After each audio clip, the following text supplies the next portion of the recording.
Have you ever noticed that an avoidant rarely says, "I love you," yet somehow you can feel it in everything they do? That quiet consistency, that subtle inclusion in their world, those small words that seem ordinary, those are the real markers of attachment. For an avoidant, love doesn't arrive with fireworks. It arrives silently, carefully, and deeply.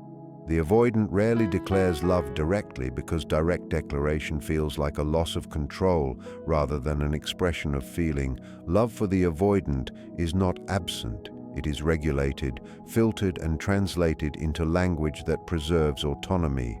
Their inner world is organized around the belief that closeness threatens independence, so anything that sounds like emotional surrender triggers resistance. This is why you will almost never hear an avoidant say, "I need you," or "I can't live without you," because those phrases imply dependency, and dependency activates fear. Instead, love emerges through words that keep the self intact while still allowing connection to exist. The avoidant learned early that relying on others came at a cost. Maybe love was inconsistent, intrusive, conditional, or emotionally overwhelming. Over time, the psyche adapted by equating safety with self-sufficiency. So, when love later appears, it must pass through that same survival filter. Language becomes the compromise. Love is expressed, but only in a way that does not violate the internal rule of independence. This is not manipulation. It is protection. So the avoidant speaks love indirectly through statements that sound neutral but are psychologically intimate. When he says, "I'm comfortable around you," he is saying, "My nervous system is no longer on guard." When he says, "I like how things are between us," he is saying, "Connection does not feel dangerous." When he says, "I don't feel the need to pull away with you," he is admitting that the usual flight response has quieted. These are not casual observations. They are disclosures of attachment made in a form his psyche can tolerate. This protective language also allows him to stay emotionally sovereign. The avoidant fears being consumed by another person's expectations, emotions, or needs. So instead of saying, "I love you," which feels like a contract, he says things that assert choice rather than obligation. "I choose to be here. I enjoy this. I want to continue." This distinction matters deeply to the avoidant because choice preserves agency. Love framed as choice feels safe. Love framed as necessity feels like entrapment. Independence. Preserving language also gives the avoidant time love develops internally, long before it is named, but naming it feels irreversible. Once spoken, it creates expectation, responsibility, and perceived loss of exit. The avoidant is not afraid of love itself, but of what love historically demanded. So he delays labels while allowing behaviors to deepen. He may show up consistently, remember details, offer support, include you in routines, all while avoiding explicit emotional claims. His actions are advancing while his words are regulating. There is also an identity component. The avoidant often sees himself as someone who does not need much emotionally. This self-concept is protective, and abandoning it feels destabilizing. Saying "I love you" threatens that identity because it implies vulnerability and emotional reliance. So instead he says, "I trust you," or "I feel grounded with you." These statements allow love to exist without shattering the image of self-sufficiency. This is why outsiders often misinterpret avoidant language as indifference. They listen for intensity and do not hear it. They expect reassurance and receive restraint. But restraint in this context is not absence, it is containment. The avoidant is holding something precious and dangerous at the same time. His language is designed to keep love from becoming overwhelming to himself. It is also important to understand that avoidants often believe that love should not interfere with function. They value emotional efficiency, so their language emphasizes stability, ease, and compatibility rather than passion. When he says we work well together or this fits into my life, he is not being cold. He is expressing the highest form of attachment he knows. Love that does not disrupt the system feels trustworthy to him. Protecting independence through language is also how the avoidant tests safety. He watches how you respond to these indirect expressions. If you accept them without pressure, his nervous system relaxes further. If you demand more explicit emotional proof, he may retreat, not because he feels less, but because the system feels threatened. His language is both expression and boundary at the same time. Over time, if safety remains consistent, the language may slowly soften. The words may become warmer, more personal, more emotionally exposed, but this only happens after repeated evidence that love does not require self-erasure. Until then, the avoidant will continue to speak love in a dialect that prioritizes autonomy, calm, and choice, because that is the only way love feels survivable to him. What often appears as emotional distance in an avoidant is not a lack of feeling, but a carefully regulated way of revealing attachment. Avoidants are wired to protect themselves from being overwhelmed by intimacy, so they develop strategies that make love measurable, predictable, and survivable. Their nervous system treats emotional closeness like a potential threat, not because they are incapable of caring, but because early experiences taught them that closeness often comes with intrusion, disappointment, or loss of autonomy. As a result, their attachment does not manifest as unrestrained passion or constant reassurance. Instead, it shows up in subtle, controlled ways that signal connection without triggering internal alarms. Emotional distance is often the camouflage that allows love to exist safely within their psyche. When an avoidant says little about feelings, it does not mean nothing is happening inside. His calm demeanor, delayed responses, or need for space is a regulated response to intimacy rather than rejection. He is constantly negotiating how much of himself to reveal and when. Love for an avoidant is not expressed in immediate vulnerability, but in the willingness to allow someone into the inner perimeter at all. Each word spoken, each small gesture of care is carefully measured. He may not say, "I miss you" every day, or share his inner thoughts spontaneously, but his consistent presence, attentiveness to routines, and small acts of consideration are evidence of a growing emotional bond. These behaviors are signals to those who know how to read them that love is already present and active, even if unspoken. This regulated disclosure also explains why avoidants often appear to withdraw at times. Distance is not rejection, but a self-protective measure that allows him to process emotions without feeling engulfed. He needs space to integrate his attachment internally before expressing it externally. During these periods, he is not disengaging from you. He is internally negotiating how love can coexist with autonomy. If someone misinterprets this withdrawal as a lack of interest, it can create confusion. But in reality, it is a sign that attachment is real. Love exists within him, but must be managed carefully to feel safe. Avoidants also reveal love indirectly through behavior rather than words.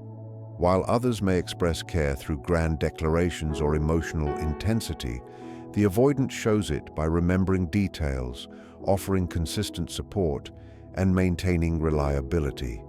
He may notice small preferences or anticipate needs without being asked. He may adjust his schedule to be present when he knows it matters. These acts are deeply intimate because they require attention, thought, and prioritization. In the avoidant mind, consistency and reliability are as much expressions of love as verbal affirmation. They are the markers of attachment that his psyche can tolerate, where overt emotional expression might feel dangerous or destabilizing. The tension between autonomy and connection also shapes his communication patterns. Avoidants are constantly assessing the balance between closeness and independence. When he shares feelings or reveals parts of himself, it is a controlled negotiation to see whether connection can happen without loss of self. Phrases like, "I feel comfortable with you," or "I can be myself around you," may seem simple, but they are profound admissions. They signal that he has allowed someone into his inner world without feeling threatened, and that his usual protective distance has been temporarily lowered. These statements reveal attachment in a subtle, strategic form that reflects his internal conflict between wanting intimacy and needing self-preservation. Because avoidants are cautious in how they show love, they may also test responses to see if attachment is safe. They observe whether gestures of care are accepted without pressure, or whether demands for emotional proof provoke withdrawal. How one responds can determine whether his attachment deepens or contracts. Love for an avoidant is therefore a delicate negotiation, expressed slowly, measured carefully, and observed for safety. Over time, as trust and consistency accumulate, he may allow his attachment to emerge more fully, but initially it is always regulated, subtle, and indirect. Understanding this pattern is crucial to interpreting an avoidant's behavior correctly. Emotional distance is not absence, restraint is not indifference, and minimal verbal affirmation does not equal lack of attachment. On the contrary, the very acts of presence, consistency, small attentions, and cautious sharing are signs of love at work beneath the surface. His attachment is real and growing, but it exists on terms his psyche can tolerate. Recognizing and respecting this regulated form of love allows connection to deepen safely, without triggering withdrawal or defensive behaviors, and provides insight into how an avoidant can love profoundly while appearing distant. Avoidants often express love not through declarations or overt displays of affection, but through future-oriented language and inclusion. This is because their attachment system is structured around security and predictability rather than intensity or immediacy. Saying, "I love you," or expressing passion in the moment can feel threatening because it implies dependency, obligation, or potential engulfment. Instead, an avoidant communicates attachment by imagining a shared future or including someone in plans, even subtly.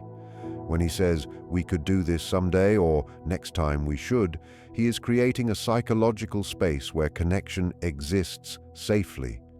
These statements may seem casual, even hypothetical, but for the avoidant they are a profound acknowledgement that someone is valued enough to be considered in long-term thinking. Inclusion in the future signals trust, interest, and willingness to invest emotionally, all while maintaining the autonomy he needs to feel safe. This way of expressing love is closely tied to his internal balance between intimacy and independence. Avoidants are hyper-aware of their internal boundaries, and any act of attachment must be negotiated carefully against the instinct to withdraw. By speaking in terms of future possibilities rather than present commitments, he can reveal attachment while minimizing perceived risk. The language of "someday" or "next time" is a bridge. It allows love to manifest without immediately demanding vulnerability, constant attention, or emotional exposure. It communicates interest and care without triggering the historical fears associated with closeness. In essence, inclusion in the future is a coded way of saying, "I am considering you, I am invested, and I want you to remain part of my life," without risking the destabilization that explicit emotional expression might cause. In practical terms, this might look like suggesting shared experiences, planning activities together, or imagining scenarios that involve both of you. For an avoidant, these gestures are as intimate as verbal confessions of love for others because they require thought, intention, and the willingness to hold someone else in one's mental and emotional landscape. To include someone in future thinking, even hypothetically, is to assign them value and priority. It signals that he is willing to dedicate cognitive and emotional resources to maintain connection, which for him is a deeply meaningful expression of love. Unlike emotional words, these future-oriented statements do not demand immediate reciprocation. They allow him to participate in attachment on terms that feel safe and manageable. Future inclusion also reflects his desire to create continuity and stability in relationships. Avoidants tend to fear sudden shifts in closeness or dependency because these threaten their internal equilibrium. By talking about future possibilities, he can experiment with attachment safely and gradually. This creates a rhythm in which he demonstrates interest and care without experiencing the fear of being overwhelmed. It is a form of attachment rehearsal. He can test the waters of commitment in a controlled, low-risk way. Each statement about the future is a small step toward integrating someone into his life, an acknowledgement that he values their presence, and an invitation to remain present in his internal world. This approach is deeply tied to trust. Including someone in the future signals that he sees the relationship as dependable and stable enough to warrant projection forward. Avoidants are cautious with trust because historically, dependence and intimacy have been associated with unpredictability or disappointment. If he considers you in his future, even casually, it is evidence that he has begun to relax his protective defenses and that attachment has gained a foothold. It is not about grand gestures or promises. It is about a subtle yet profound willingness to imagine continuity and reliability. It is also important to note that this form of expression is not always overtly recognized by those around him. Future-oriented language can appear hypothetical or tentative, and without understanding the avoidant psyche, it might be dismissed as casual or non-committal. Yet these statements are deliberate acts of emotional inclusion. They are indicators that he has already developed attachment internally, even if he has not verbalized it as love in the conventional sense. Each mention of shared plans or possibilities for next time is a quiet but powerful affirmation of connection, signaling that he has already emotionally invested. Ultimately, avoidants express love through the lens of what feels safe and sustainable. Inclusion in future thinking allows them to communicate care and attachment without threatening their sense of self or autonomy. It represents a measured, intentional, and profoundly meaningful form of emotional investment, one that often precedes words of love. Recognizing this pattern reveals that for the avoidant, love is present and active even when it is not declared openly. The gestures toward the future are not just planning, they are subtle confessions, markers of attachment, and proof that love exists quietly but undeniably. For the avoidant, words are never neutral. They are signals of an internal negotiation between autonomy and connection. Every statement about feelings, every small admission carries weight because it involves a risk. The risk of being seen, of being emotionally vulnerable, and of potentially losing self-sovereignty. Avoidants live in a constant tension between the desire for intimacy and the fear that closeness will overwhelm them. When they speak about emotional states, even indirectly, they are revealing the inner conflict that defines their attachment style.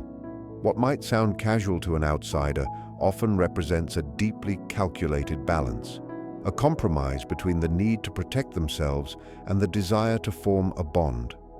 This internal conflict is rooted in early experiences where closeness and dependence were unpredictable, conditional, or even threatening. The avoidant learned that showing too much vulnerability could lead to disappointment, criticism, or abandonment. Over time, he developed strategies to engage emotionally without surrendering control. Emotional regulation becomes central. Feelings are processed internally, displayed selectively, and expressed in ways that maintain a sense of safety. This is why the avoidant rarely communicates attachment directly. Instead, love is expressed through statements that maintain equilibrium, saying, "I feel calm with you," or "I'm glad we're spending time together" is not small talk. It is an admission that the usual defensive systems are quieted, a signal that attachment is forming beneath the surface, while autonomy remains intact. The words an avoidant chooses often reflect both his desire to connect and his instinct to withdraw. He may say things that test boundaries, gauge reactions, or measure the stability of the relationship. Phrases like, "I'm not used to opening up like this," or "I feel comfortable around you," carry an unspoken meaning. They are admissions of progress in overcoming the habitual self-protective stance.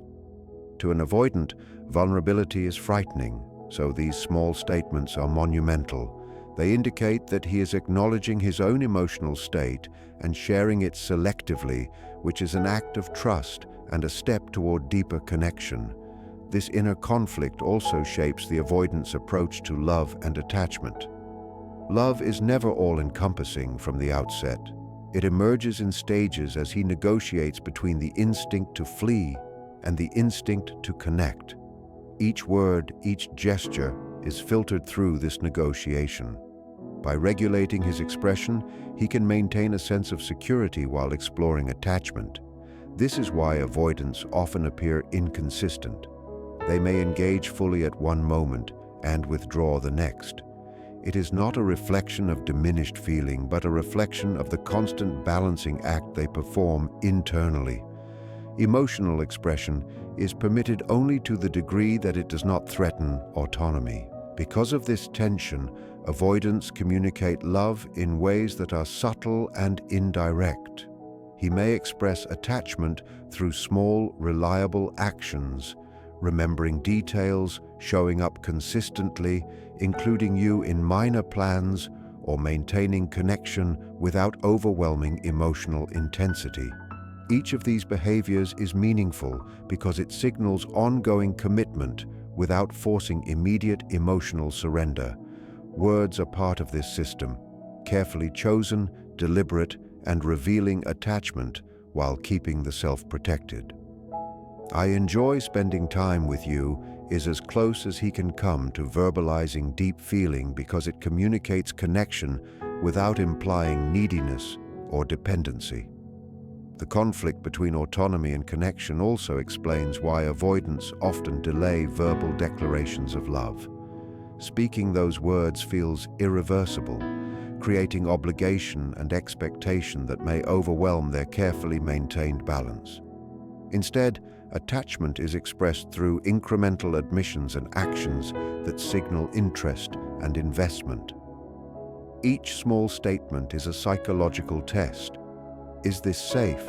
Can attachment exist without losing self-sovereignty? The responses they receive inform whether they can deepen connection or need to withdraw temporarily to recalibrate. Recognizing this pattern changes how one interprets the avoidance language. What may seem like detachment is often a measured display of trust and emerging attachment. His words reflect the conflict inherent in his psyche, the simultaneous longing for closeness and the fear of being engulfed. Understanding this tension allows one to see that love is present, even if it does not conform to conventional expressions.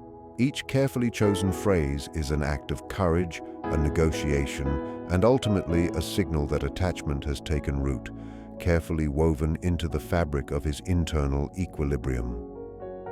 For the avoidant, verbalizing feelings of safety, consistency, or presence is one of the clearest markers that love is already active. Unlike more expressive attachment styles, the avoidant does not wear their heart on their sleeve. Their affection is measured, carefully regulated, and often revealed through statements that emphasize stability rather than passion. When an avoidant articulates that they feel secure, that they trust, or that they appreciate the predictability of a relationship, it is not casual commentary. It is a profound signal that attachment has taken root. Love for an avoidant is experienced internally before it is expressed externally, and these statements are the language through which it emerges safely without threatening their need for autonomy. Safety is central to the avoidant psyche.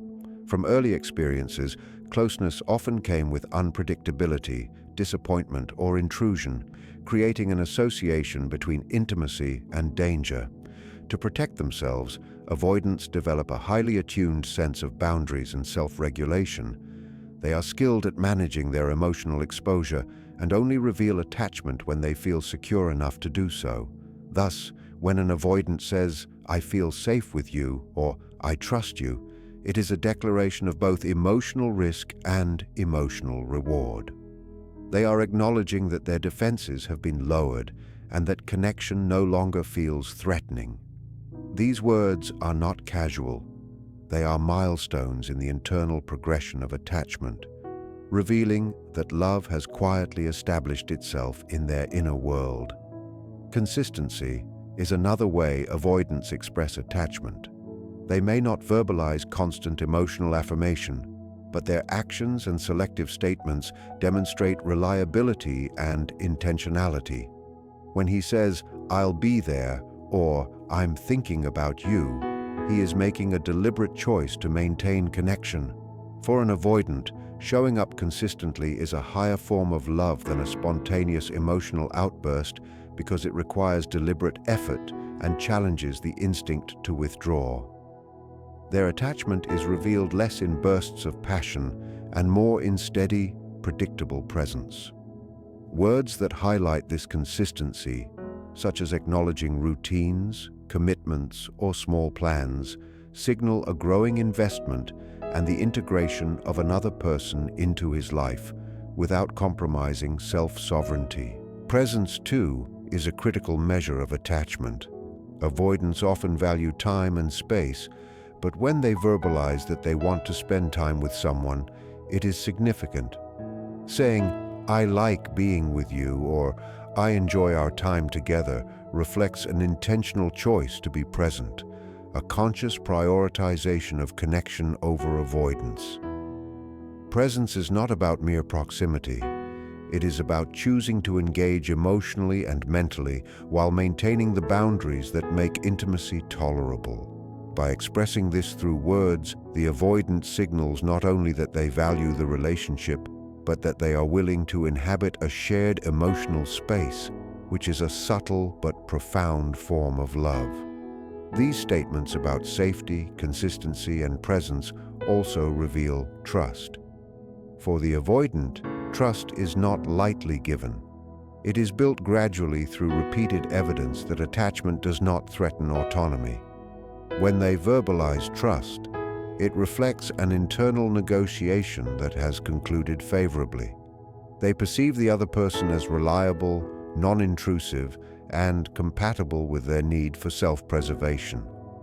Trust allows attachment to deepen because it transforms connection from perceived danger to a sustainable, manageable experience. Every acknowledgement of safety or reliability is a step in this process, signaling that love has moved from internal awareness to external acknowledgement. It is also essential to recognize that these statements are not just verbal expressions, they are reflections of internal transformation. Avoidants often struggle to process and articulate feelings directly because their nervous system is hyper-aware of potential threats. When they do speak about feeling safe, consistent, or grounded, it indicates that attachment has already bypassed their defenses and taken root. These words are the conscious manifestation of what has been developing internally. The nervous system has registered connection as secure, the mind has allowed attachment to expand, and the heart has begun to experience love within tolerable boundaries. In practical terms, hearing an avoidant articulate safety or reliability should not be underestimated. Phrases like, "I feel comfortable with you," "I trust you," or "I appreciate your consistency," are far more revealing than declarations of romantic passion because they represent internal risk-taking. By sharing these observations, the avoidant admits that love has taken hold while preserving autonomy, signaling that attachment exists and is growing. It is their unique way of saying, "I care deeply," reflecting both the courage and the restraint that define their emotional world. Ultimately, when an avoidant verbalizes safety, consistency, or presence, it is a clear marker that love is active and enduring. These statements indicate that the internal defenses that once guarded against closeness have relaxed, that attachment has been integrated into the psyche, and that connection has become meaningful. They are profound, deliberate, and carefully measured expressions of love, revealing that for the avoidant, true attachment manifests first in the secure acknowledgement of the other person's presence and value.